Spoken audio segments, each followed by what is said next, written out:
Billy Bob came to us on February 27, 2024, after his entire world was turned upside down. For the past 13 years, he had been living in a wonderful home with several other cats and 2 loving owners.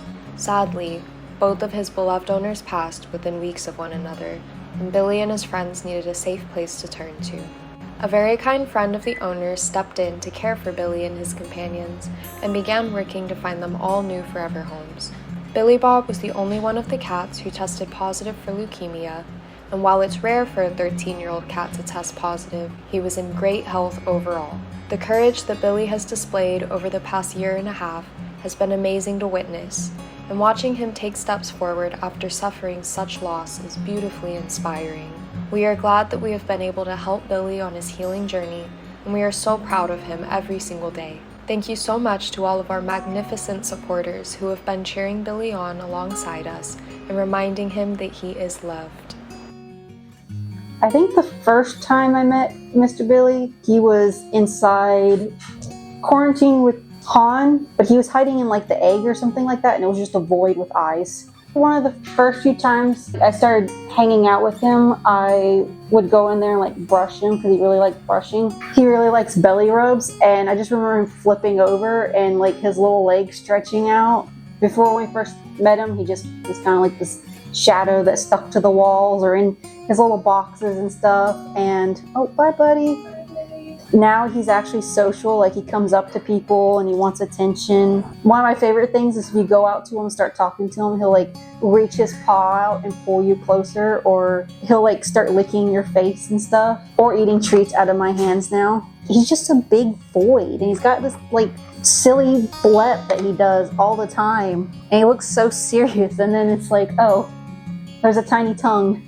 His owl eyes with the little blep. Is there anything you think people should be like aware of if they're meeting him for the first time? He does not like being picked up. Please don't ever try to pick this cat up. He's a very polite, hey, don't do that, but he does not like being picked up. Like whenever he says no to something, he just kind of side eyes you, and then he just gently goes, no, with his paws, and then he retracts them back and tucks himself in.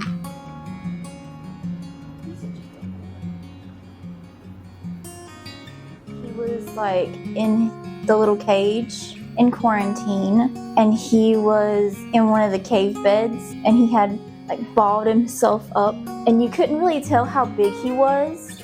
I thought he was just like maybe a little guy, but no, he's huge. My first impression, he was really shy and didn't really care to be around people or anything like that. He was just so sad. He had a really sad story, and I was like, this little guy needs some love. He just needs a person. I was probably in there sewing, and we had like the tote set up because he was so big that it was kind of like this egg, but it was a whole tote, and we kind of had like a blanket over the top of it so it looked like curtains, and he was just like hiding in there. And like slowly but surely, he would like creep his little head out, like kind of army crawl, and just kind of stare at me to see what I was doing. The first time, he kind of like climbed up the climber and just like put his face to my face and just like rubbed his little drool on me. Favorite things about Billy, when he does the little blip and he just kind of looks around. And when people take pictures of him in like the 0.5, that's my favorite type of Billy picture, when all you see is just his like nose and his big old eyes and maybe his tongue. He's just funny. Him just staring at Pandora. If Pandora or Houdini have his spot on his climber, he just stares at them like the audacity. He doesn't care too much for other cats, but he really does like get attached to people. He's just a little old grandpa, and he really is like super, super sweet. You just have to approach him. It's kind of like Charity. She doesn't really go out of her way to approach you, but she loves belly rubs and she loves being pet. And Billy's the same way. He loves belly rubs. So like, just approach him and give them some love.